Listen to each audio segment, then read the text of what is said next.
what happens when the worst happens, and then the worst does happen. It's not actually, you just have to get on with it, really. So, I mean, that's another thing that, there's no point worrying about that stuff. There is just no point. It's not helpful, it's not useful. Yeah, it put it in perspective. And I've kind of mentioned a few times over the years to people, and they always kind of look at me, and I've heard it a few times on your podcast of people saying it, but you know, the brain injury, and I talk about it as an injury because that's the lens I've always kind of tried to look at it through. It's the best thing that ever happened to me. This is the Recovery After Stroke podcast with Bill Gassiamis, helping you navigate recovery after stroke.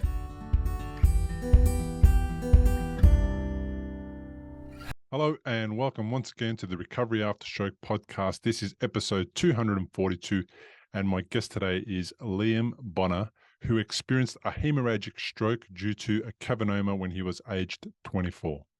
Liam Bonar, welcome to the podcast. Lovely to be with you. Thanks for having me.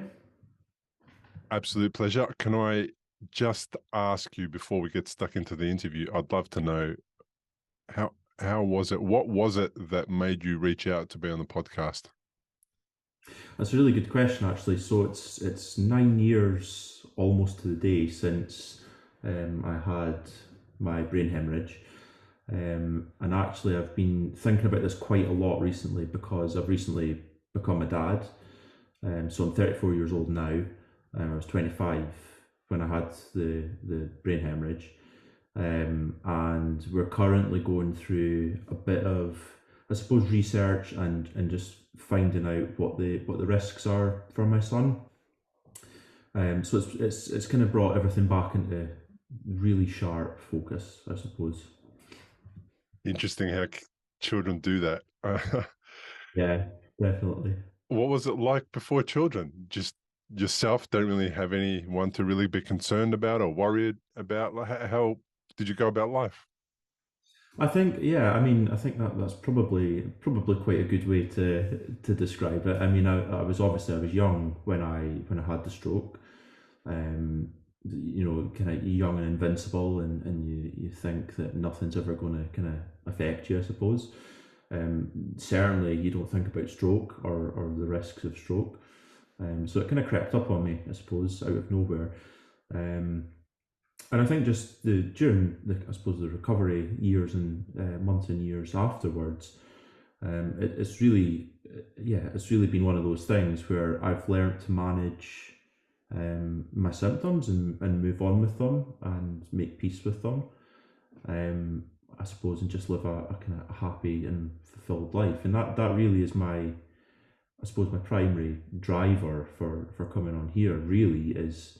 I mean, I don't have an agenda, certainly, but if I can kind of share my story and maybe help somebody that's listening, then job done. I think that's really all you can do, really.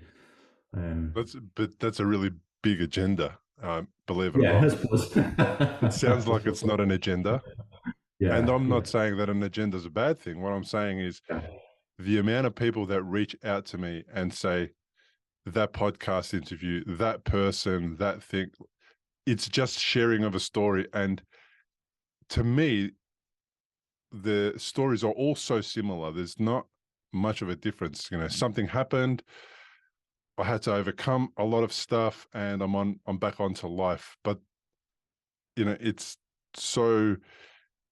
not appropriate to break it down to just those things. Something happened, I had to overcome it, and then I went on with life.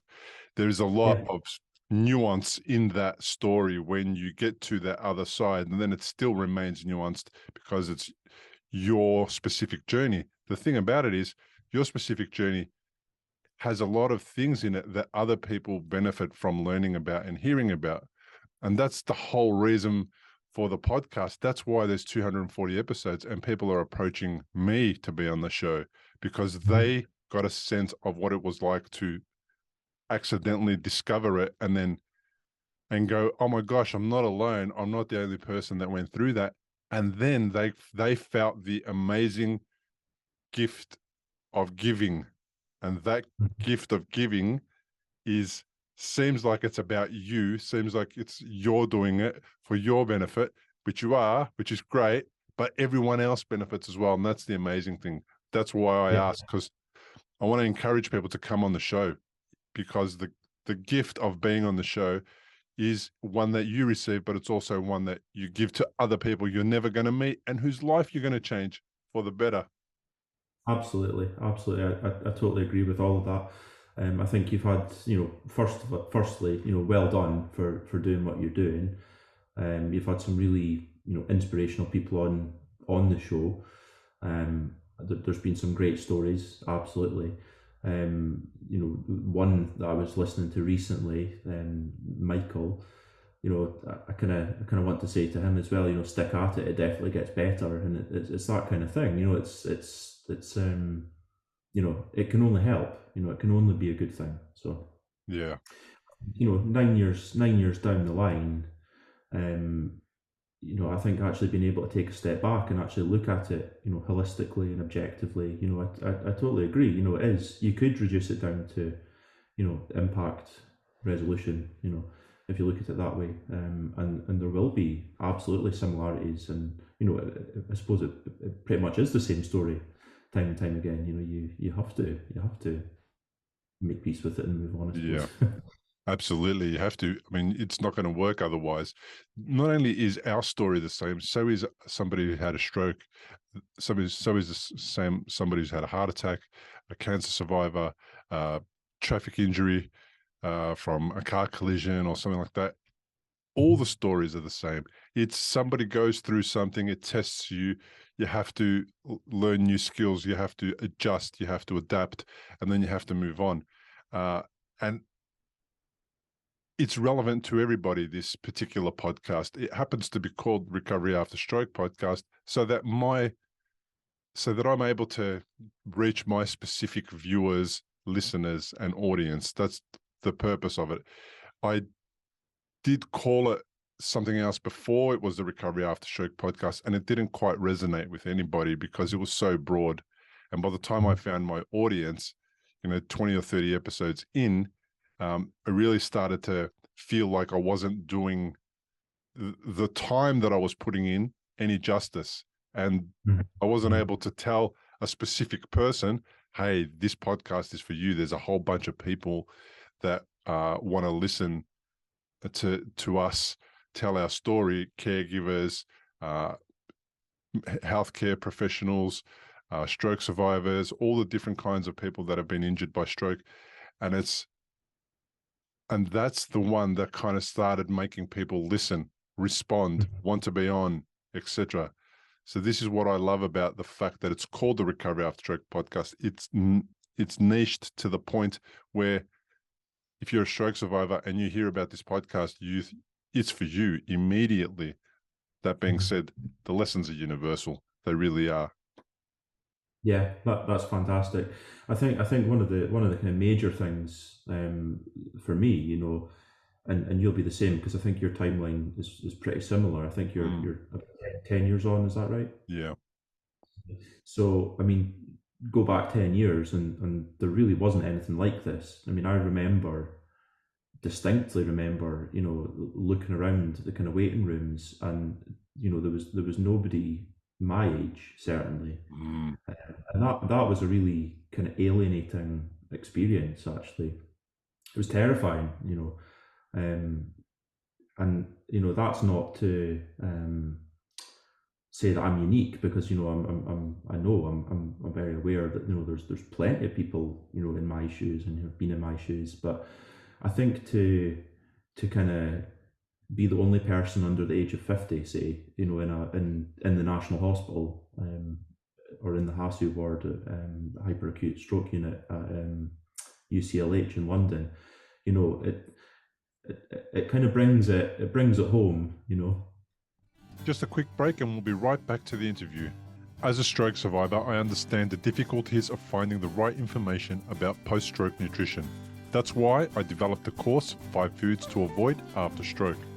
While most people are talking about what to eat after a stroke to support brain health and recovery, very few are talking about what you should avoid eating after a stroke. If you want to support your brain to heal, are curious about the 5 foods that may make matters worse when you consume them, then you may benefit from this course. In the Fun 5 series of interviews, you will hear about what foods not to eat after a stroke, but most importantly, why not? From a qualified nutritionist, Stacey Turner, and performance coach, Matthias Turner. In the more than 5 hours of interviews, we discuss the 5 common foods that cause inflammation in the body and brain, and how they could interfere with healing, and how they may make fatigue worse. For just $49, this 5-part series of more than 5 hours of interviews with full PDF transcripts for download, MP3s for download, and videos will give you everything that you need to know about the 5 foods to avoid and why. The modules include 8 reasons to quit sugar after a stroke, 7 reasons to quit caffeine after a stroke, 8 reasons to quit gluten after a stroke, 6 reasons to quit dairy after a stroke, and 6 reasons to quit alcohol after a stroke. And probably that is one of the most important things that you have to and should quit after a stroke. It's interfering with your recovery.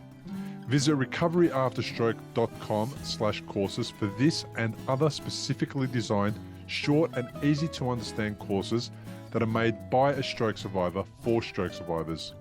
Once again, you'll get more than 5 hours of content. All audio is available to download in MP3 format for listening on the go, full transcript of all the content to take notes on or read instead of listen to, presented by a stroke survivor for stroke survivors, also presented by a trained nutritionist and performance coach. You will also get 24 hours of access, lifetime access to courses purchased, and you'll be able to interact with yours truly in the comments section. Go to recoveryafterstroke.com/courses to check them out now. Yeah, and what happened to you is rare. Brain hemorrhages are rare. And you know what's even more rare? People surviving them. That's even more rare. So tell me a little bit about what happened to you. How'd you get to be in the hospital? So, well, like I say, I'm 34 years old now. So 9 years ago would have been 25. It was actually 6 days before my 26th birthday. So, I had just had a normal weekend. You know, out with friends. I think we were at a barbecue. I kind of went to bed. Didn't really think too much of it. You know, I had a couple of drinks. Nothing excessive. All I really remember that morning is waking up on the couch in the living room, and it was in the middle of summer, scorching hot, not hot by Australian standards, but hot by London standards. It's 34 degrees Celsius or something like that. That's as hot as we can handle. For us, it's just getting started. Yeah, exactly. But I distinctly remember lying on the couch and just being really confused, and there being a fly, like a blue bottle, flying around the ceiling, and it kept appearing and disappearing, and then it would appear, you know, at the other side of the room, and it would disappear, and it was just such a strange experience. But of course, I didn't realize at the time, because I was completely delirious. I didn't realize at the time that I had central field visual loss. So I mean, I went, you know, almost entirely blind in the center of my vision. So that was the first symptom, I suppose, that kind of became apparent. I don't know how I did this, but I then dragged myself into work,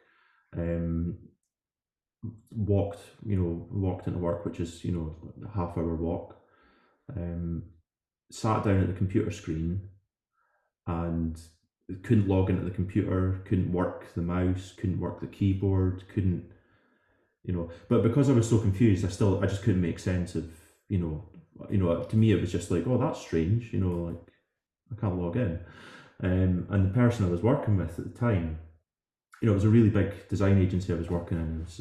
I was freelance, so it was kind of like a contractor, I suppose.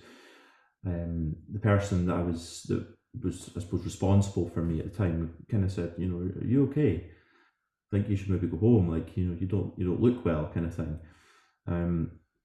And from there, you know, went outside, phoned my mum, because I just I just didn't know what to do. I was so confused. Perfect Um, thing to and do. she exactly, and she basically said, like I think she suspected I was maybe having like a visual migraine or something like that.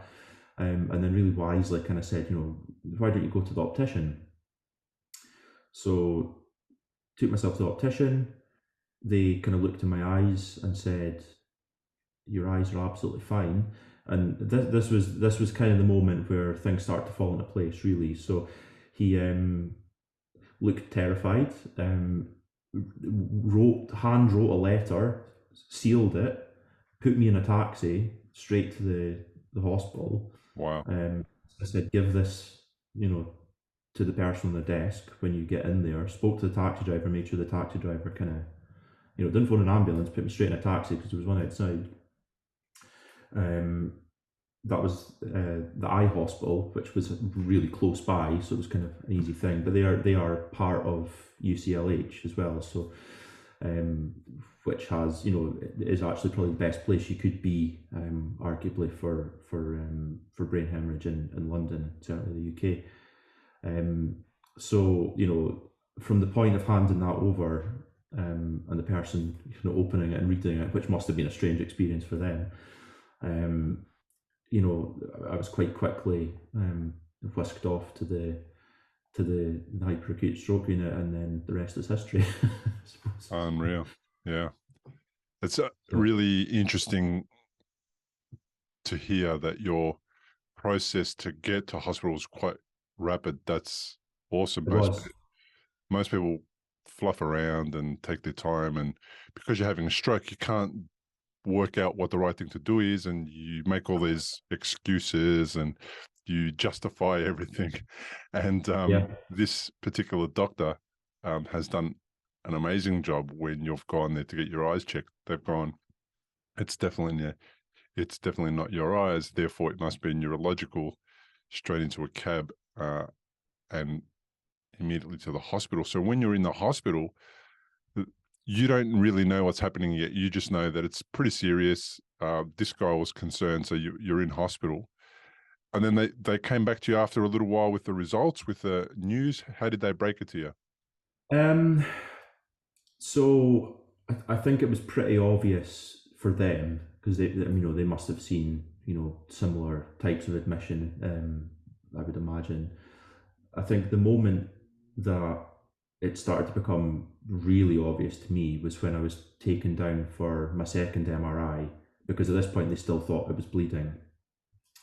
Taken down, I think it was like 2 o'clock in the morning or something by this point. There was nobody else about basically, so it was me and a nurse, and she was kind of wheeling me down with the porter to be scanned, and she just burst into tears. She just looked at me and burst into tears. Wow.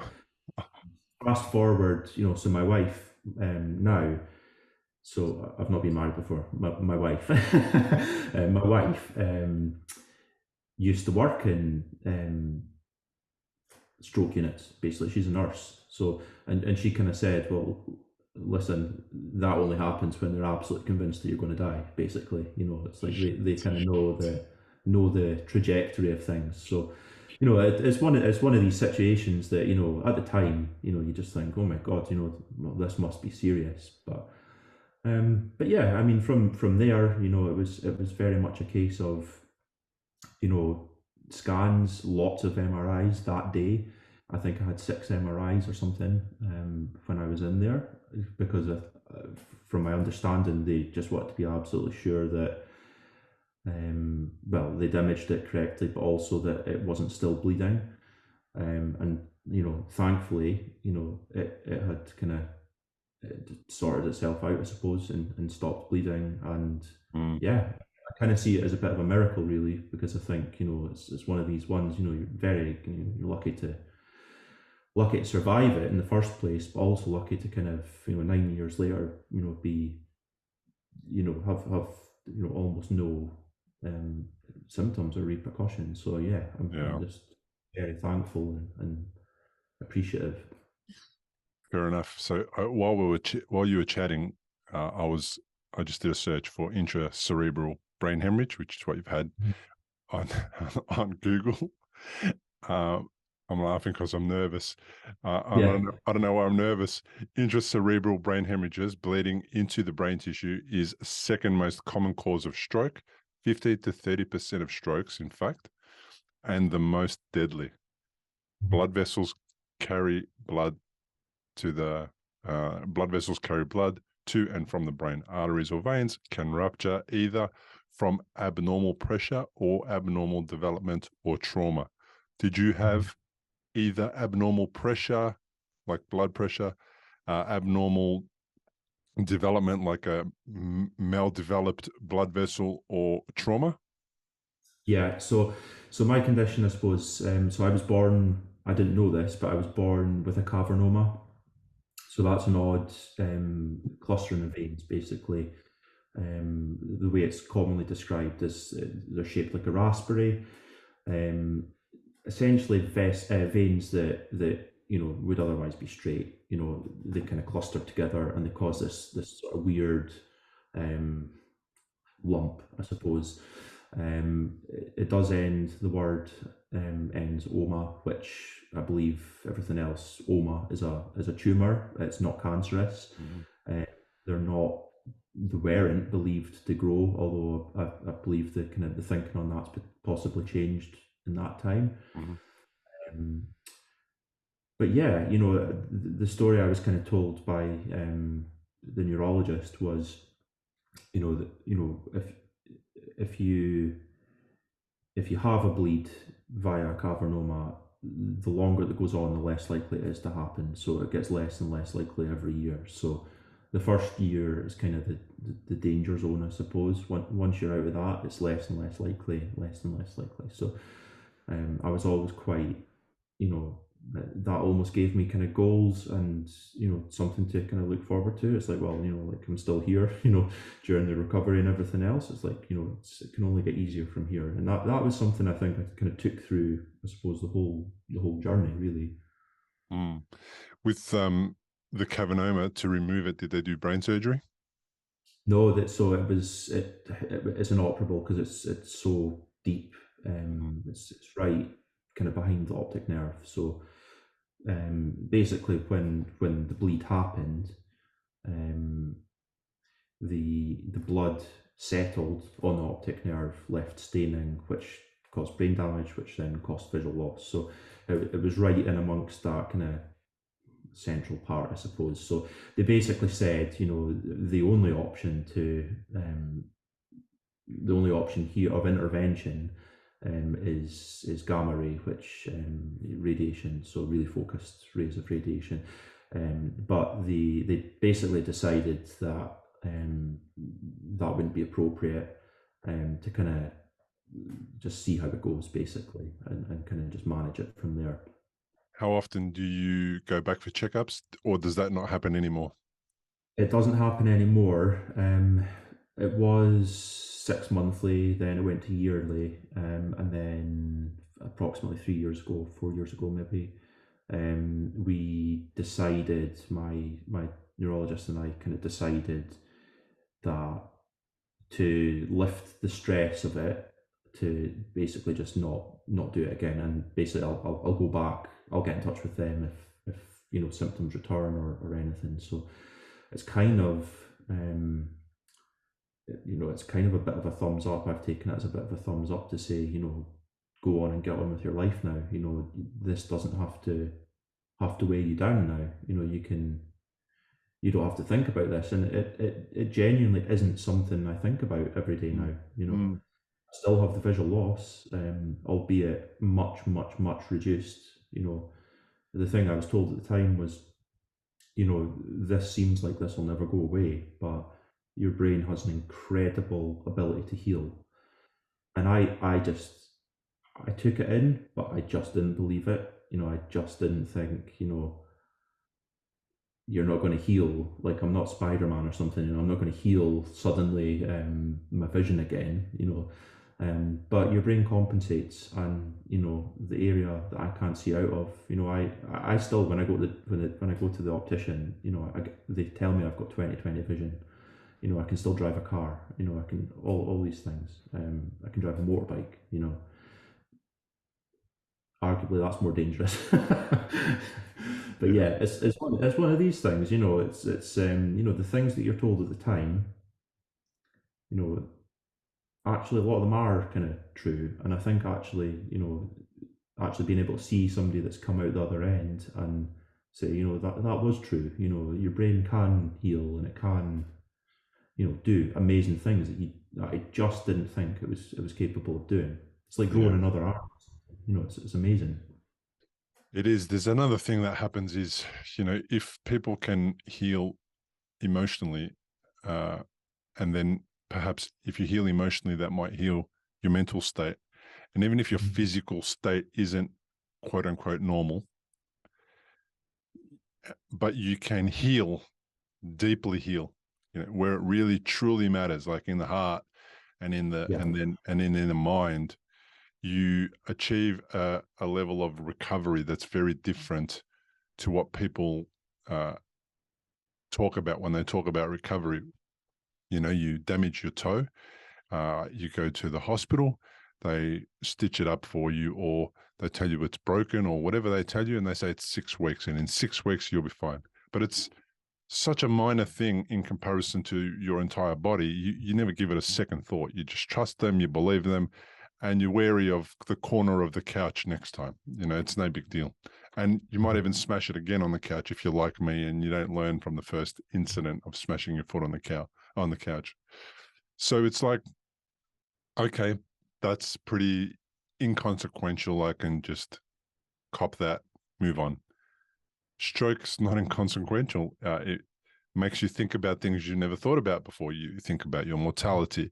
You think about how that's going to impact other people. You think about your life. For me, my life flashed by me. And it was, oh my gosh, all I realized was that past me wasn't the best kind of guy. Now, you wouldn't know it by meeting me. You and we would have had the same conversation. I would have appeared the same, but my behavior was ill.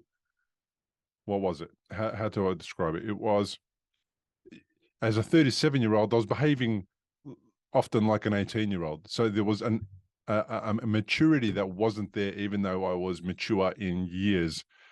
Mhm. And what the stroke did is say to me, listen, you better sort this stuff out, because if you're not here, you're going to be a bad example of how somebody at 37 should behave when things go wrong or when things get Mhm. tough or whatever.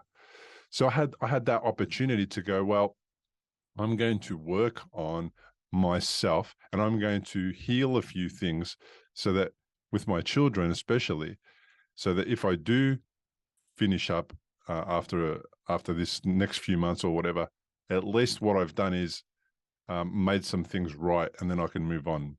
If you've had a stroke and you're in recovery, you'll know what a scary and confusing time it can be.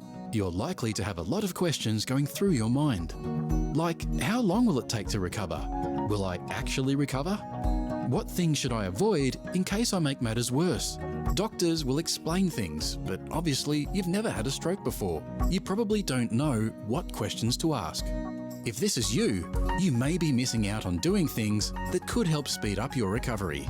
If you're finding yourself in that situation, stop worrying and head to recoveryafterstroke.com, where you can download a guide that will help you. It's called 7 Questions to Ask Your Doctor About Your Stroke. These 7 questions are the ones Bill wished he'd asked when he was recovering from a stroke. They'll not only help you better understand your condition, they'll help you take a more active role in your recovery. Head to the website now, recoveryafterstroke.com, and download the guide. It's free. And then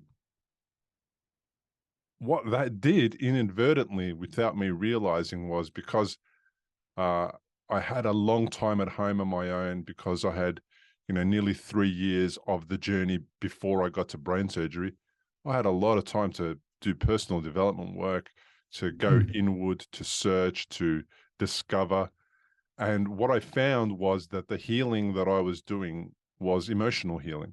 It was healing traumas from the past, minor or major, it doesn't matter. It was healing them, putting them to rest, stopping me from dragging them forward. With my brother, believe it or not, I was at 37 behaving like we did when we were young kids, hadn't realized that I was still playing the same role in my relationship with my brother that I did when I was a young kid. And at 37, it's just not appropriate. There's no space for us behaving like pre-teenagers or like teenagers, and realizing that and changing my behavior and healing that part of our relationship and stopping being angry at him all the time for being himself really helped me heal. I think that continued through the next 2 or 3 years as I got to brain surgery. And then by the time I got to brain surgery, the only thing I was dealing with was brain surgery.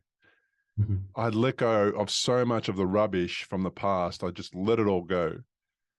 And now I wasn't complicating my recovery with dealing with the coming together of my past and my present serious stroke issues and my forthcoming surgery. I wasn't dealing with all those things together, and it made so much more space for just dealing with stroke.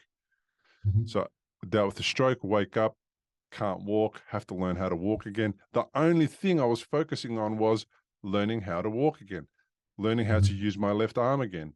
There was no need for me to be emotionally torn and then behaving like that pre-teenage kid that didn't have any resources to support himself and just acted out. I stopped doing that, and now I was behaving like a real adult, right? So the whole journey of healing, I didn't realize from regret. It came from regret that if I fall off the perch, these guys are going to think I was an idiot. And then when I worked on resolving that stuff, I healed, and my stroke recovery wasn't. I didn't. In my mind, it was a different thing than what it started out as. Yeah. There was a physical recovery, and even though I didn't get all my physical parts back, my left side's still numb. I still have balance issues. The cold still bothers me on the left side way more than the right side. All these things that happen that I still live with, it's not emotionally traumatic anymore. It doesn't traumatize me or re-traumatize me. So it just is. It's just something that's different. And therefore, life is less hard, even though it's physically challenging. It's not hard. Yeah, that totally resonates with me as well. I think it certainly brings everything into really sharp relief, sharp focus. For me, it gave me tremendous perspective. You know, I kind of, you know, there was a couple of things. So for me, I think I'm a designer, a graphic designer. That's my job, and I was almost obsessed with becoming the best graphic designer. You know, my job meant the world to me, and it still does. You know, I'm a business owner now. I run my own studio, but it was unhealthy. You know, it was an unhealthy competition with myself. You know, I kind of I would come home. You know, I was working in really good studios. I was coming home late at night, and then I was doing jobs on the side. You know, it was unhealthy, and I think there's a certain level of you've got to do what you've got to do to, you know, when you're young and all that kind of stuff. But yeah, I think certainly having the hemorrhage, you know, it put all that stuff into perspective, and I kind of just took a step back and thought, you know, what am I doing? You know, with my time, you know, if you may not have that much time really, and that question in itself, you know, is a scary question to ask yourself. But yeah, I mean, do you really want to be regarded as, you know, the best designer on the planet? It's not the most important thing. It really isn't. I'd rather be, you know, a good son, a good friend, now a good dad. You know, that's the stuff that matters. That's the stuff that I think about, you know, now. Being the best is such a myth, right? Because it's not measurable. Firstly, you cannot measure who's the best at designing. It's such a silly thing to aspire to. That being said, when you're young and dumb like we once were. Right? Mhm. Well, you do the best you can with the resources you have available to you. And when you're Yeah, young and dumb, it's like the only resource you have is, well, if I want to succeed in this industry, I need to be the best. So I'm going to go after it. It's better than going, oh, I've got to give you this one, Liam. Like, it's better yeah, than going, I'm going to be mediocre at work. I'm going to turn up, yeah, I'm going to do a half-assed job, and then I'm going to blame the client for not paying me. You know, yeah, yeah, there is a certain amount of brilliance in being 24 and going, I want to be the best designer, and then actually going after it. The Mhm. skill in growing up and becoming wiser as you grow, and you can be wise beyond your years at 24 if you're lucky to fall down to go into that path of wisdom, is the skill is to go, what else do I need to do to be the best designer? So does the best designer just draw the best pictures, build the best websites, the best pamphlets, or are they also the best drawer and also the best emotionally intelligent person, the most emotionally? Are they the most caring person? Are they, uh, you know, encouraging to the people that work for them? We can broaden the definition of what the best designer is and add all these other attributes that we can work on. And it's a great thing to aspire to if it's more than just, I want to draw the best pictures ever. yeah, Like, who cares? No absolutely. one wants you to draw the best pictures ever. When they're doing business with you, you know that the best pictures are just one part of the business deal. If you draw great pictures, but you're an idiot when you go to the meeting with the client, they're going to go, well, great pictures, but we don't want to deal with this guy. Yeah, absolutely, absolutely. And I think that's, that's one example of many kind of ways, I suppose, I mean, you kind of described it as maturity, I suppose, as something that, is almost imposed on you, as a result of, that Yes. trauma. Yes. Um, there's lots of other ways. I mean, growing up, I mean, I suffered from health anxiety. I always kind of, as a kid, was always kind of like had a weird kind of worry about, "Oh, what if I get that, Mm. I would have hated COVID, but yeah, I mean, it was almost one of those things. It's like, well, what happens when the worst happens, and then the worst does happen, it's not actually, you just have to get on with it, really. So, I mean, that's another thing that, there's no point worrying about that stuff. There is just no point, it's not helpful, it's not useful. Um, yeah, it put it in perspective. And I've kind of mentioned a few times over the years to people, and they always kind of look at me, and I've heard it a few times on your podcast of people saying it, but you know, the brain injury, and I talk about it as an injury because that's the lens I've always kind of tried to look at it through. It's the best thing that ever happened to me. It really is. Oh, It wow. really That's is. a huge It is. statement. I love it. Guess what? It is. Before you go further, I just finished the first draft of my book. My book is called The Unexpected Way That Stroke Became the Best Thing That Ever Happened to Me. Nice plug. Okay. The title, the title might change, but that's what the working title is at the moment. And it interviews 10 people who say exactly the same thing. And we all have Wow. various ranges of of impact after the stroke. And we all have a different path to stroke, and we all come from a different part of the world. It's such a weird thing because I said that on the podcast probably 2 or 3 years ago, and I caught myself saying it, and then I got really curious. What the hell did I just say? So, what the hell did you just say? Yeah. Tell me, how is stroke the best thing that ever happened to you? It's not something I would wish on someone, to happen to. But I genuinely feel like I'm a better, more balanced, well-rounded person as a result. I think I'm healthier than I've ever been, ironically, because I'm now aware of my health and limitations and things like that. Um, I think I'm happier. I just generally just think I'm happier. I'm comfortable. I've got a happy, fulfilled life. I've got a great partner. I've got a beautiful son. I'm proud of my work.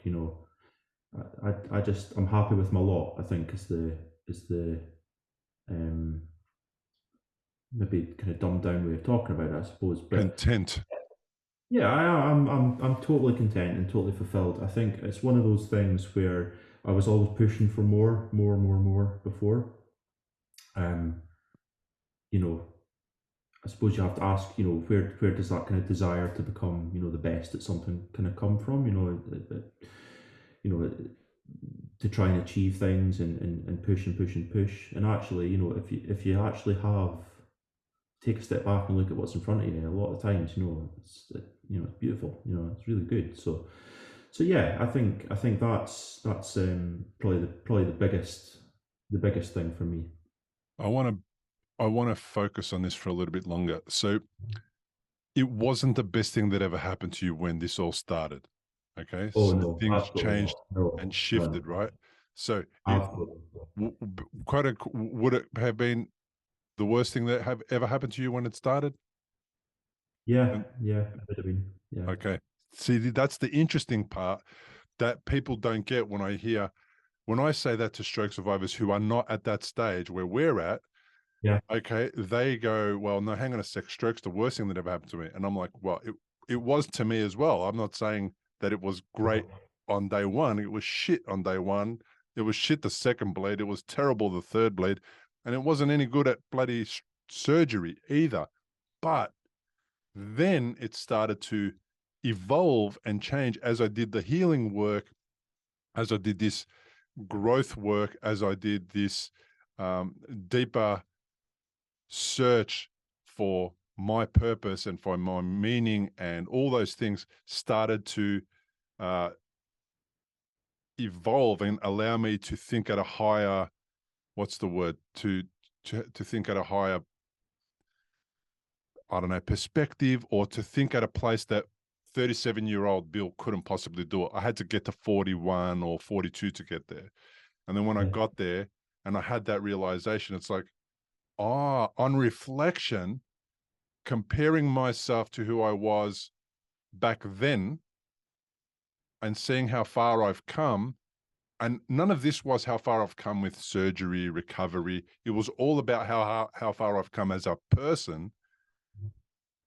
This is the best thing that ever happened to me. This thing triggered all these other amazing things to occur. And yeah, if I hadn't been through that, I might still be 48 and as dumb as I was when I was 37. And that'd be yeah. sad.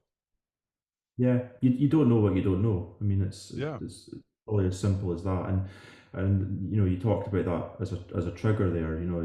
I totally agree. It kind of it's almost like hitting the fast forward button on life. You just have to think about the big things. And you do. And I'm sure anybody that's had any kind of major trauma, um, 10 years down the line, 9 years down the line would probably resonate with that, I would think. Yeah, definitely. There's people there saying that heart attack was the best thing that happened to them, that the cancer was, that, whatever was the best thing that ever happened to them, for sure. And often it's not because the experience is Mm. good, it's because of the healing and the recovery and the growth is amazing. Like, it's a post traumatic growth journey. That's what it is for me, you know? Yeah, yeah, that's a really great way of summing it up. And I think you'd mentioned just a second ago about when it happened, was it the worst thing that happened to you? And yeah, it definitely was. It definitely was. And I think just tapping into the name of the podcast, the actual recovery journey. There was good bits and there was bad bits. Like anything, there was things that I'm incredibly proud of myself with the way I handled certain things, and then there's other things that I got wrong. I know I got wrong. Looking back, so I mean, some of the I suppose negative sides of things was that I felt really ashamed of myself. I felt um, I hid myself away. I didn't want people to see me. I didn't want people to think that I was weak. I didn't want people to see me vulnerable. And it's part of that, I suppose, is being a young guy. Like most young guys probably you know, would have an element of that. Um, but I think as well, it's the kind of I didn't have a kind of network in London, I suppose, that I could be vulnerable with, and Mm, that's something that I think I hadn't really considered, because you don't think about that when you're 25 years old. Well, what do I do if I become seriously ill here? And I've no family around me. Um, I've got lots of great colleagues and things like that, but it's not the same. It's not the same. And I'm lucky that Scotland, the northeast of Scotland, where I'm from, small city called Dundee. It's only 500 odd miles away from London, so it's not. I wasn't in Sydney. It's not a 20-hour plane journey. Um, but I think that kind of thing of vulnerability and not wanting to be seen to be weak. That's certainly something I look back on and think. I wish I hadn't done that. I wish I had actually just been a bit more open to people kind of coming to see me and things like that. But then the flip side is that actually fast forward a couple of months, then I'm kind of looking at myself and thinking, actually, I've totally come to terms with this. This is something that's happened. Um, and I got back to work as soon as I could, albeit at a reduced level. I think that helped me tremendously. I mean, mm, work's a huge driver for me, and it still is. That just helped, phenomenally. Actually, yeah. being able to slowly, slowly, slowly, slowly get better at doing my job again. Day by day, making bits of progress. Um, The thing about yeah, that is a lot of employers don't give people the opportunity to go back to work, to get back to work. They're doing absolutely. them such a disservice because a lot of people define themselves with the work that they do. When you ask them, when And we I ask did. those, yeah, look, I did too. When you ask people that question, hi, how are you? What do you, the next question is, what do you do? What's your name and what do you do? I mean, it's how we all go about introducing ourselves. And then you kind of get a feel for the lay of the land of that conversation by what that person responds as. Oh, I'm a graphic designer. And then it's like, oh, that's interesting. Tell me about that. Oh, yeah, well, I have a company and we'd have clients. And it's, oh, okay. And that's how you identify because that's what you answer. You answer that question that way. You don't say I'm Liam. You don't say I'm Liam who is, 24. In the future, I want to be a dad and I want to be married. I have a Mhm. great network of people around me. You just go straight into this is what I do. So Yeah, when you're not doing that, identity gets impacted because you can't go and do that thing. And you haven't had enough time to adjust your identity because stroke happens one day, and before that, you were this version of Liam. Now you're that version of Liam, and there hasn't been mhm. a time to adjust. So people often feel the doom of I'll never be able to do X, Y, and Z. Fill in the blanks after that. Yeah, The reality is you just haven't given yourself time. You can still be a designer the day after you've had the stroke. Just be a designer who has to heal and recover. Why yeah, can't you just be yeah, that one? yeah, But we're so short in wiping out in writing. We're so quick to just wipe ourselves off the face of the earth. totally. Yeah, You know, give yourself a little bit of time. Do the healing phase now. Now it's time to heal. And then once you've healed, use your designer skills. If you can never design ever again, to apply them to a new thing that you can do that you'll be competent at and that people will want to pay for or want to support you in or whatever. yeah, And it's just absolutely. such a bizarre thing that we do. Now I did it as well, right? But I'll never ever do that again because I've never described myself as Bill the painter anymore because we have a property maintenance company. I won't describe myself as that. I'm Bill. What do? I have a podcast. I'm a painter. I do this. I do that. I do. If you want to know what I do, that's a big conversation. I do so much. But if you Mhm. want to ask a better question, I'll answer that as well. It's the thing is, the person you meet also asks a lazy question. What's your name? What do you do? You know, I think we could all do better in those conversations. But yeah, look, I really appreciate you saying what you're saying, because this is what's beautiful. You've done it at 24. You've started to evolve and have this real great awakening at 24. It's going to hold you in such good stead for the next 30 or 40 years, because if you've come so far already, I can only imagine how amazing of a dad you're going to be, a husband you're going to be, a son, a colleague that you're going to be, because you've had this journey, and there's nothing but gifts in it. It's shit to start with, but there's nothing but gifts if you just know where to look. And if you have faith that there are gifts, whether you're religious or not, whether you believe in religious faith or just faith, there are gifts there. You just have to give them time also to emerge, not just to go after them. Just let them emerge. They kind of happen counterintuitively to other things. You want to be a great designer? Well, you have to design more. You have to learn more. You have to do. You want to have a great lesson from stroke. You don't have to do anything. You just have to sit and let it emerge, and then embrace it when it comes, and be comfortable with being the kind of person who deserves that kind of beautiful thing to happen after such a shit thing. You've been through a shit time. Now just let the lovely things emerge from it and take them on and implement them in your life, and then be the example. I thought, you know what I need to be is the example to my children and the people around me, how you behave when you're dealing with a life-threatening situation. Yeah, thank you for saying that. I mean, I think that's humbling and really nice to hear as well.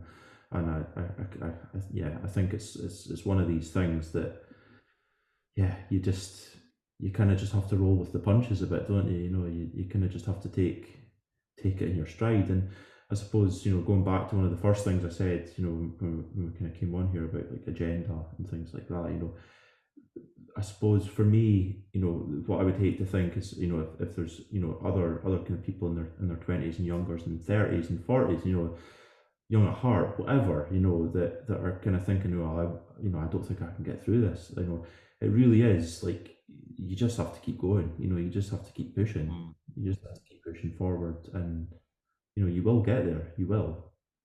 You said something really interesting, which was your network. You didn't have a network around you in London that was going to be conducive of supporting you the way that you needed after a stroke. They were the perfect network for before stroke. You can go to the pub with them. You can learn from them. You can be mentored by them.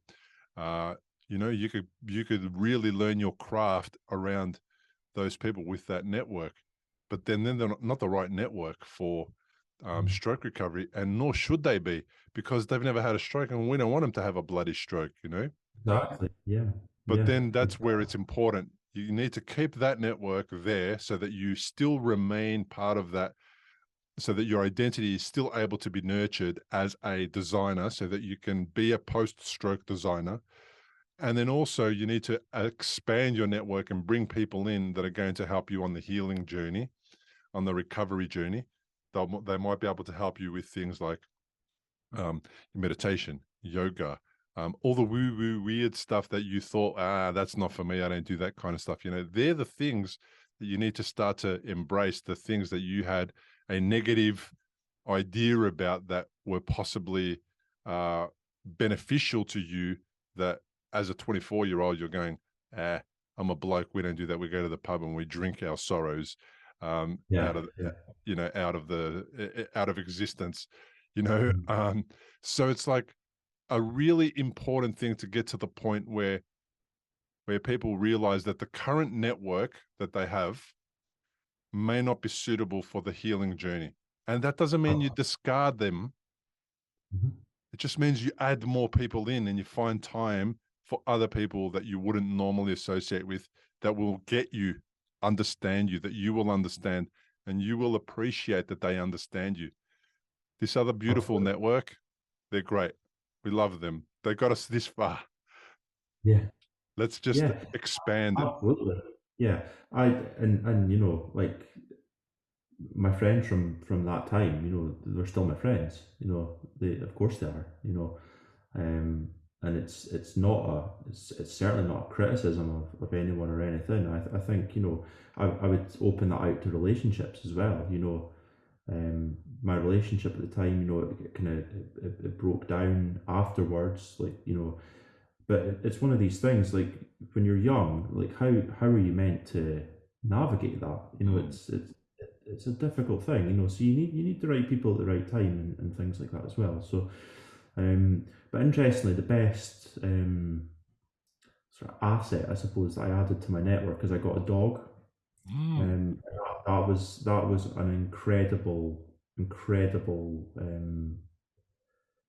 thing to happen. So I got a puppy um, when I was a little bit sort of further along the journey, and um, yeah, I mean, yeah, when you talk about like emotional support and things like that, we didn't get her as a therapy dog necessarily, but bloody hell, she became a therapy dog. Wow. And it was fantastic. It was just a fantastic thing to do. So yeah. Yeah, that's excellent. So tell me a little bit about where you're at now then. So now Mhm. life's changing, things are getting interesting. Yeah, Where are you at yeah, now? yeah. So yeah, 9 years on. Happy, content. I don't have too much in the way of implication of the hemorrhage. So I get fatigue. I still have fatigue that still kind of sneaks up sometimes. I get tired more quickly, and when I get tired, it's like getting hit by a bus. It's Mm. one of those things. But I can still go for a run. Things like that. I can easily do my work and everything else. So it's not something. Even that's not a barrier now. My eyesight has recovered. To the point where I forget about it. It's not an issue anymore. The memory loss and things like that being able to access memories, I suppose, is probably a better way of describing it. Um, is no longer really an issue. Um, I've never had problems with short-term memory or anything like that, but it's more like the period around the stroke and um, a couple of years before that, strangely, are still very fragmented. There's things I remember and there's things I don't. But that's fine, that's fine. So you make new memories, things like that. So um, I still get my words jumbled up when I get tired. Mm. I find it hard sometimes to, you know, pick the right word. First thing, like, you'll be fine just now, but when you get to this sort of 9 o'clock at night, that's when the words start getting a wee bit lost. But yeah, I mean, aside from that, no problem at all. Yeah, that's very familiar. What you're experiencing with fatigue and all those types of things are very familiar. I still have bouts of fatigue, but majority of my day is good. And I know when the fatigue's coming, so I know to adjust and settle down Absolutely. and Yeah. do less at that time. Um, so that's good. I've really learned how to be more aware of my body and what it's telling me and paying attention to it and then responding, which is Mhm. not, we never did that before. I never did that. Oh, Even at no. 37, I never did that. So now I get to the point where I'm going, okay, it's 3 o'clock in the afternoon. I'm feeling pretty good. 4 o'clock, I'm starting to get a little bit fatigued, tired. And then by 5 or 6 o'clock, it doesn't matter what is on the to-do list. If I'm having one of those days, it doesn't get done. It just gets put to the side and it waits till tomorrow and forget about it. And my memory serves me pretty well. Sometimes I forget things that are obvious or, you know, things that I have to do. A couple of weeks ago, I forgot to get on a podcast that I had booked with somebody.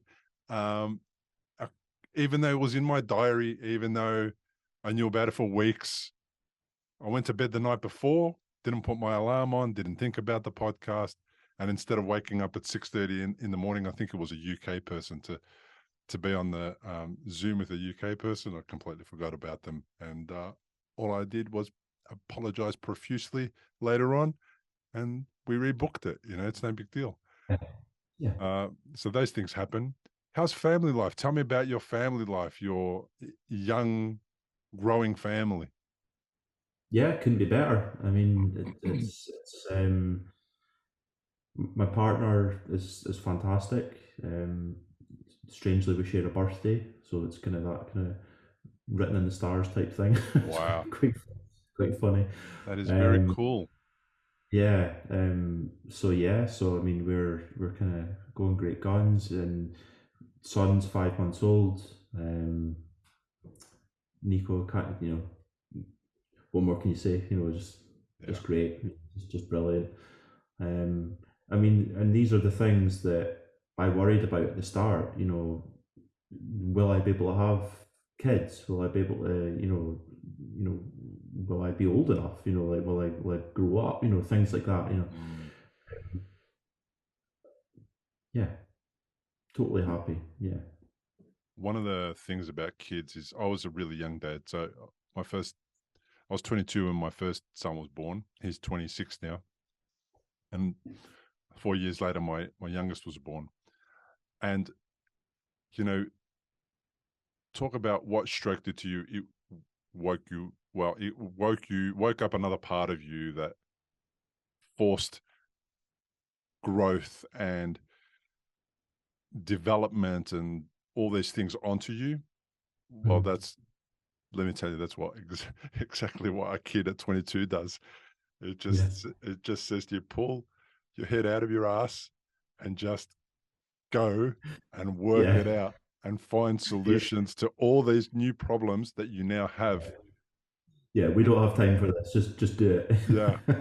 And I Yeah. thought I had problems before my son was born. I thought I had problems as a 19, 20, 21-year old, which is fair enough. And then the shit hit the fan, and it was like, all right, get going, man. So I got going. It's exactly what I did. The thing about it is I didn't realize that at some point you can level off, you can Mhm. take a step back. And that was what the stroke did to me. It gave me that next lesson. It was, all right, you've been going great guns now from the age of 22 to 37. You haven't stopped for a minute to take a breath. You haven't taken time off. You haven't gone on a trip overseas. You haven't done anything. And it could be all over for you. Now's the Yeah. time to stop, take a breath, reflect, see how far you've come, and do something different and change some things. Uh, Absolutely. so that's Absolutely. I did it the other way around compared to you. You're doing it, I think, whatever. It's just flipped over. You've done the brain That's injury it. early on, and you're doing the family things on. And yeah, I reflect back on my time being a young dad and being at some points working 3 jobs to try and cover everything, right? Make sure we were able to eat and nappies and all that stuff. Um, and the one thing I didn't do is I never got bad. I never felt bad about the situation that I had to go and do the 3 jobs. Like I never felt what a shit thing this is and look how bad it is. I always thought at some point I'm going to get a job that earns more money per hour so I don't have to do 3 low-paying jobs uh, Mhm. after the other all day, every day, 7 days a week. And that kind of gave me that opportunity to start my own business and realize that if I go work for myself, I'll be able to earn more and therefore work less hours and then be home more often, which Mhm. is basically what happened. Like it was the first part of my life that it made me realize that life is not self-centered. It's not just about me and that's it. And the, Absolutely. Yeah. the challenge of raising kids an amazing, it was an amazing journey into kind of knowing how to navigate stroke because it was a similar shit show really, really early on. And then it's like I had an example of how to overcome, financial adversity, how to overcome all the adversities that come with being a young dad and having your wife at home with a child and a mortgage and a car lease and all that stuff. Mhm. Um, but what I love about your path to being a dad is you're doing it in your early 30s and you've had all these time of growth and appreciation and uh, you had all these lessons that you're going to bring into the way you approach fatherhood and family life. And I just think it's a beautiful thing now that you get to have this perspective that few people have. You're a deep I see thinker that. as well, and you're a deep thinker. So you're thinking about it in a different way. Yeah, I mean, I look at it in the same way. It's incredibly important for me to be present, as a dad, as a father, to be there, for my wife as well. It's important to me, and I think, post COVID as well, that, hybrid working and all that kind of stuff. I work from home. I'm in my home office, right now. The majority of my work is done from home, so I can go down the stairs and I can spend an hour at lunchtime, you know, with the two of them, while my partner's on maternity leave. It's important for me, and I really kind of cherish, those moments and everything else. And I think that perspective that we talked about, of, actually what's important, and, work still isn't, obviously is really important to me. It allows me to live, and pay for things, and everything else. And I'm every bit as good a designer as I was before. I just do it in a much smarter way. Mhm. I use my time more efficiently, so that I can also, be a good dad, hopefully, and things like that. So yeah, I'm excited. I'm excited for the future, and I'm excited for what it all brings, and the next 10 years, the next 9, 10 years. Before you know it, he'll be 10. Yeah. All right. It'll go like that. There's no doubt about it. And at 26, I miss my kids when they were young.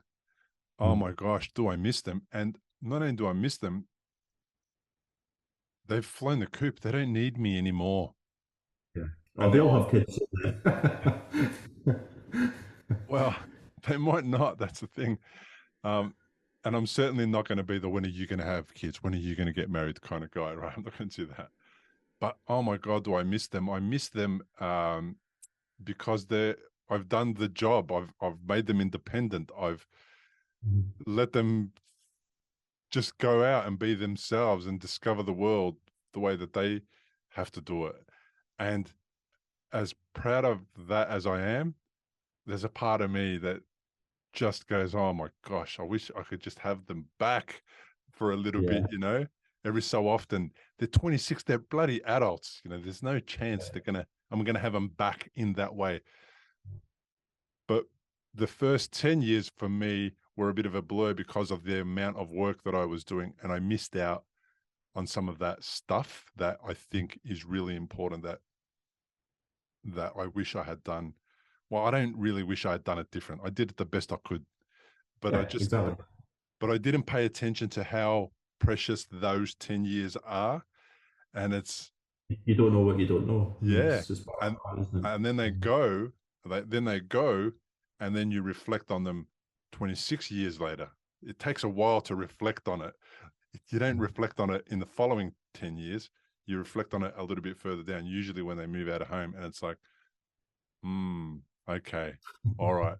My heart is just going, yeah. And it's like, settle down. We did all right. We did the best we could. They're still close to us. They still love us. They just don't need us. We made them Yeah. independent. That's the whole plan. But Or there's a weird, they'll need you, but in a different way. It's like yeah, that thing about, networks and the right thing at the right time. yeah, It's a different role, isn't it? It's a yeah. different a different dynamic. And like I'm the same with my parents. Like I'm really close to my mom and dad now.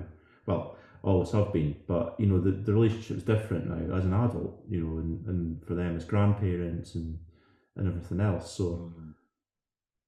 it's interesting. It's a journey, isn't it? It is. It's a lovely journey. The grandparents thing is, I found my parents kind of get a second wind in the early 50s and then 60s when the four grandchildren came along, because my brother has two kids as well. And it's really interesting now to see my dad. We used to whinge to my dad and say to him, stop, we'll work out, we'll get a taxi, or we don't need to be picked up from the airport at 5 in the morning or any of that stuff. But if he's not doing that for us, then he's not feeling like he's able to support his kids anymore, and therefore Yeah. his grandkids, right? So I've come to terms with him being over supportive, even at 81 or 80, and doing all these things. And when he says, and sometimes my parents, and I'm so blessed, right? How blessed am I? My parents don't live too far away. So my mum says, you know what? I'm just going to whip up a 3-course meal for you. And it's like, do you want me to bring it over at 6 o'clock on the dot? And I'm like, yeah. In the past, I would say to her, listen, don't trouble yourself. It's too much trouble or whatever. Now I'm like, shit, yeah, you cook me a 3-course meal. You bring it exactly at 6 o'clock. I'm going to sit down on my ass and I'm just going to eat it. And I'm going to love every minute of it. Thank you so Yeah. much.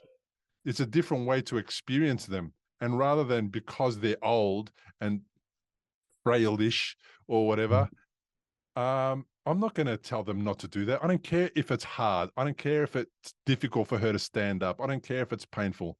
What I care about is that she feels that she's useful, that she's doing her bit, she has something to occupy her mind, and my dad can be the taxi driver for the rest of his life if he wants to be. He can drive until he's 100 as long as he can drive properly. I'm more than happy to have him do a free Uber run with food at 6 o'clock and bring me my perfect 3-course meal. It's Sounds great. great. Isn't Yeah. it great that It's brilliant. they Yeah. can do that? Yeah. Absolutely. There's no more. I've stopped telling them don't do this and don't do that. Rest and settle down and whatever. The only thing I tell my dad is don't get on bloody ladders. For God's sake, do not climb ladders. That's the only thing I tell him, and he listens to at least that much, and he'll call me, and we can get that sorted. But when it comes to all the chores, the gardening, all the stuff that's too hard for them to do, that my mum complains about, that everyone complains about, it's like, I know why you're complaining. And it's not because you have to do it. It's because Mm. you wish your body was able to cope better, Yeah, it's hard. Mm. you know? And it's a great thing for us as well. I complain about doing the hard things because I prefer my body was able to cope with it more. But that doesn't stop me from doing them. I still do them. My left side goes numb and then I can't feel it. And then my balance is off. That's the price I pay every single day for waking up and going to work. But as if I'm not going to go to work, as if I'm And not live your going to, life. Yeah. yeah, as if I'm not going to push myself.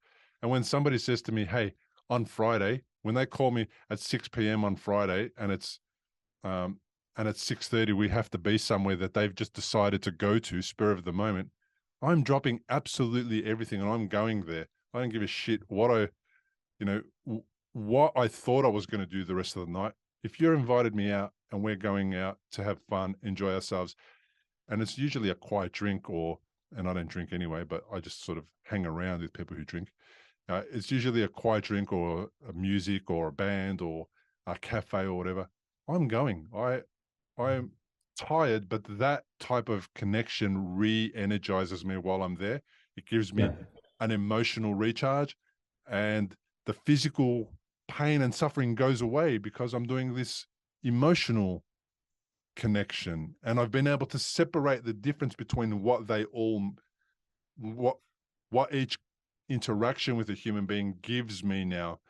And then there's the person who would ring and say, hey, do you want to go out? And I know that person's just going to chew my ear off, tell me about all the problems in the world, all the issues, and I'm not going with that person. I don't want to have a draining conversation with that person because my energy as a stroke survivor is limited on a daily basis, and that Mhm. person's just going to drain it out of me, the energy that I've got, and I'm not up for that.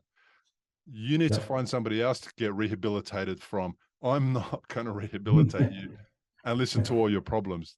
Do you know? Yeah, yeah, I've I, absolutely. I've also learned that nuanced way now to interact with people that benefits all of us, not just me and them, me separately and them separately. Yeah, absolutely. Yeah, it's kind of like a filtering device, isn't it? Good. It is. It is because we don't have the ability to just forever give and give and give. You've got to receive back. You've got to separate yourself. It's what we said about the community, the type of community, the appropriate community. You have to enhance it and grow it and bring people in. So your son is, what's his name? Nico. Nico. And is he going to be a footballer? What's he going to do? Like, what's the one thing that dad's going to make him kind of aspire to or be or follow his dreams in? Whatever he wants, Whatever. honestly, whatever he wants. So, I mean, I take him swimming. So he's 5 months old. I've taken him swimming since he was 6 weeks old every Wow. week. So there's classes that you can do here that are like supervised and everything else, but it's only half an hour at a time. But we go every week, sometimes twice a week at the minute, and he absolutely loves it. So if he wants to keep that up, that's great. If he wants to play football, he'll play football. I'm obviously I spent 4 years at art school, so I'd like him to at least have an interest in drawing Mm. and things like that, some form of creativity, Yeah. photography, something like that. But yeah, my thing is I'll just expose him to as much stuff as I can, and then what sticks sticks, and what doesn't, whatever, it's fine. He'll find his Yeah. own way, I suppose. Yeah. Tell me about the art school and creativity. What does that bring into your life other than your job? And has that been helpful with your recovery? Because you hear about, and Yeah. I'm probably going to maul this, but you hear about, the creativity lights up one part of the brain and the other things light up the other part of the brain. And tell me about, like, how did it help you with your recovery? Yeah, I don't want to use a horrible analogy. I don't want to like paint a picture of me sitting in a room and painting my way out of a kind of nasty situation, because Mm, there was nothing like that. But my job as a creative, as a designer, um, is essentially problem solving. So actually having to think about something really deeply, really, really deeply understand an mm, issue in order to solve it. It's a really analytical way of looking at the world, categorizing things, sorting it out, making sense of it, and then projecting it back in a way that I'll understand, but also other people will understand. That's basically my job. It's like a conduit between difficult information and um, helping people understand it, basically. So that was kind of one thing. In a really practical sense, I kind of painstakingly, and probably I wouldn't recommend doing this, but because of my visual loss, I every week, once a week, had a wall chart, and I plotted where I could see and where I couldn't see, and I did that over a period of about 18 months, and I documented it, and I put it into a file, and I shared it with the hospital, and they at the time, had said, "Well, we've never seen anything like this. We've only seen it from a medical sense." But what I would do is I would take the area I couldn't see and impose it on a face, for example, and say, "When I'm looking at a face, this is what I see. I can't see the right hand side of your face. If I look at the center of your nose, then I can't see your eye. I can't see if you're smiling on that side or anything else. And it was the first time that it made it, because my symptoms were visual, really. That was the main thing. It made it obvious for people, and they really understood what I was seeing and what I was experiencing. So that was helpful. That was certainly helpful. And then I suppose it just in terms of the day to day stuff, when we talk about kind of problem solving, and for me, the way I kind of looked at that was around, kind of benchmarking progress. And, if I can get even just a little bit better at this, that's going in the right direction, and I know I'm going the right way. And, if I can, stay awake and watch another episode of, or another game of football, whatever, anything, like, that's a silly analogy, but silly example, but things like that, and that to me is like, well, this is the problem, and here's a couple of ways that we're working hard to solve it. That's how I would kind of look at it's perspective, isn't it? It's a different way of looking at things. That's the way that design and design's talked about. It's like you look at things differently. Most people look at things literally. Designers are trained, or naturally, will do that. You'll look at it laterally. You'll try and draw an abstract from it. You'll try and bridge parallels together, and everything else. So. I love that. I love that application of your training into stroke recovery, and then to clearly describe to somebody how you feel with that image or what you see is just, that's a game changer, because now they completely, totally understand exactly what your deficits are like.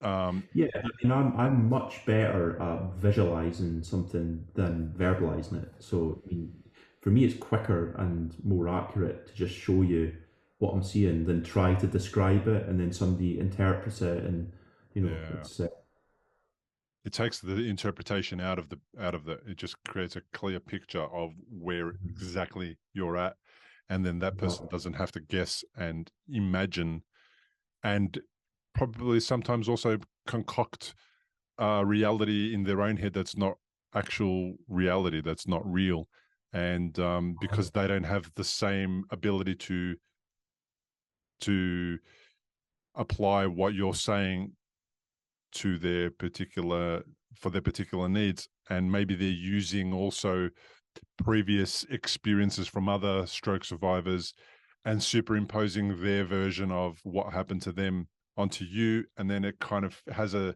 bit of a disconnect and it doesn't really feel right for you and you don't feel understood. But this way, it's amazingly simple to help that person understand where you're at.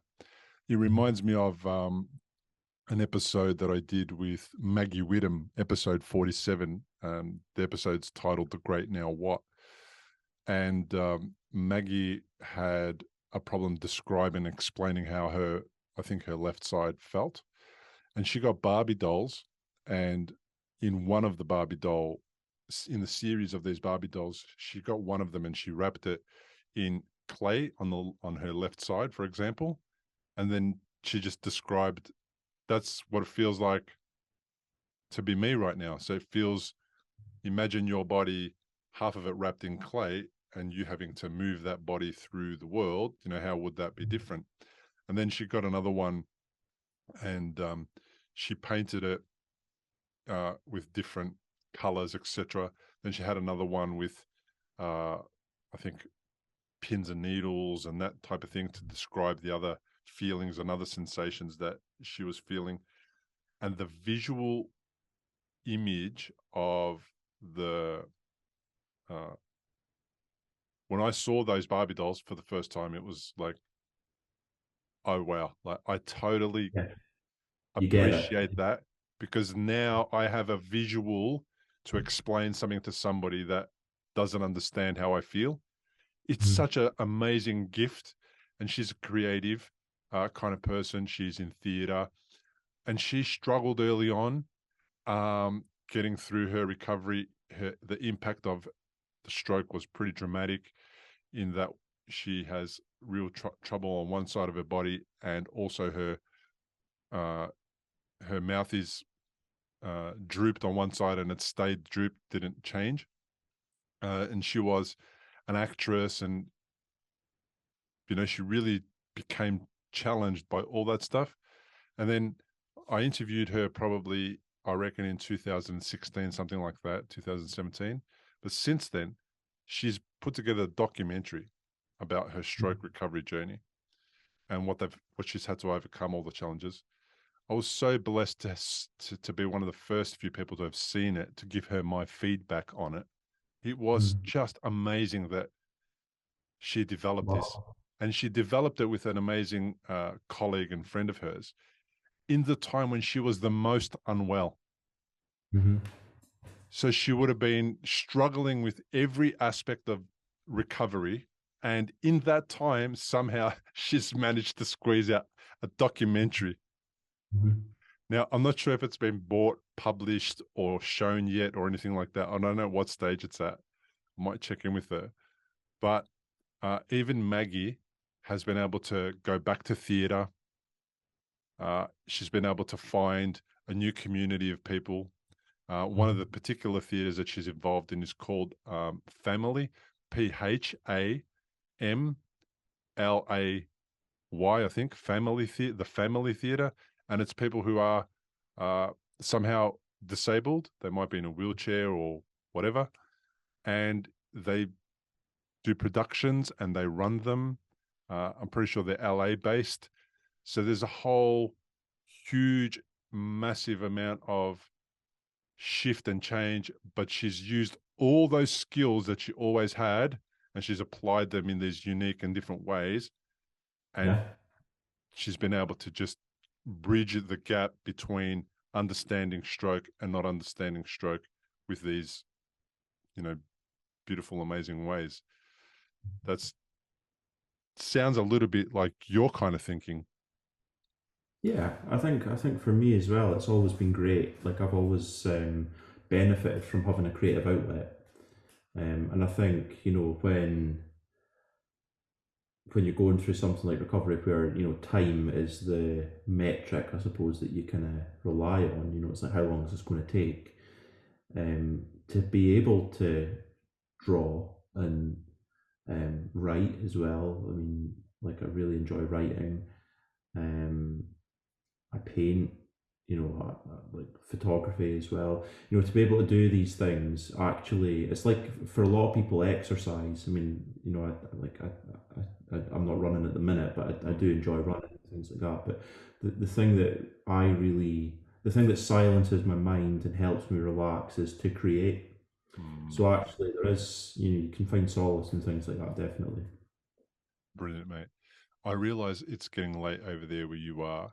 I really want to thank you for being on the podcast and reaching out to be on the podcast. Great to hear your story and your journey. Wish you well. Best of luck with the little one. And thank you for being on the podcast. Thanks very much. No, it's a pleasure. I've really enjoyed it. So. Thanks for joining us on today's episode. Now, to learn more about my guests, including links to their social media and other pages, and to download a full transcript of the entire interview, please go to recoveryafterstroke.com/episodes. If you would like to support this podcast, the best way to do that is leave a 5-star review and a few words about what the show means to you on iTunes and Spotify. If you're watching on YouTube, comment below the video, like the episode, and to get notifications of future episodes, subscribe to the show on the platform of your choice. Sharing the show with family and friends on social media will make it possible for people who may need this type of content to find it easier, and that may make a massive difference to someone that is on the road to recovery after their own experience with stroke. Now, if you are a stroke survivor with a story to share about your experience with stroke, come and join me on the show. The interviews are not scripted. You do not have to plan for them. All you need to do to qualify is be a stroke survivor or a caregiver for someone who has had a stroke, or you are one of the fabulous people that help other stroke survivors, whether you're a medical professional or in any other field. Just go to recoveryafterstroke.com/contact, fill out the form, and as soon as I receive your request, I will respond with more details on how you can choose a time that works for you and me to meet over Zoom. Thanks Thanks again for being here and listening. I really appreciate you. See you on the next episode. Importantly, we present many podcasts designed to give you an insight and understanding into the experiences of other individuals. Opinions and treatment protocols discussed during any podcast are the individual's own experience, and we do not necessarily share the same opinion, nor do we recommend any treatment protocol discussed. All content on this website and any linked blog, podcast, or video material controlled this website or content is created and produced for informational purposes only and is largely based on the personal experience of Bill Gassiamis. The content is intended to complement your medical treatment and support healing. It is not intended to be a substitute for professional medical advice and should not be relied on as health advice. The information is general and may not be suitable for your personal injuries, circumstances, or health objectives. Do not use our content as a standalone resource to diagnose, treat, cure, or prevent any disease for therapeutic purposes or as a substitute for the advice of a health professional. Never delay seeking advice or disregard the advice of a medical professional, your doctor, or your rehabilitation program based on our content. If you have any questions or concerns about your health or medical condition, please seek guidance from a doctor or other medical professional. If you are experiencing a health emergency or think you might be, call 000 if in Australia, or your local emergency number immediately for emergency assistance, or go to the nearest hospital emergency department. Medical information changes constantly. While we aim to provide current, quality information in our content, we do not provide any guarantees and assume no legal liability or responsibility for the accuracy, currency, or completeness of the content. If you choose to rely on any information within our content, you do so solely at your own risk. We are careful with links we provide. However, third-party links from our website are followed at your own risk, and we are not responsible for any information you find there.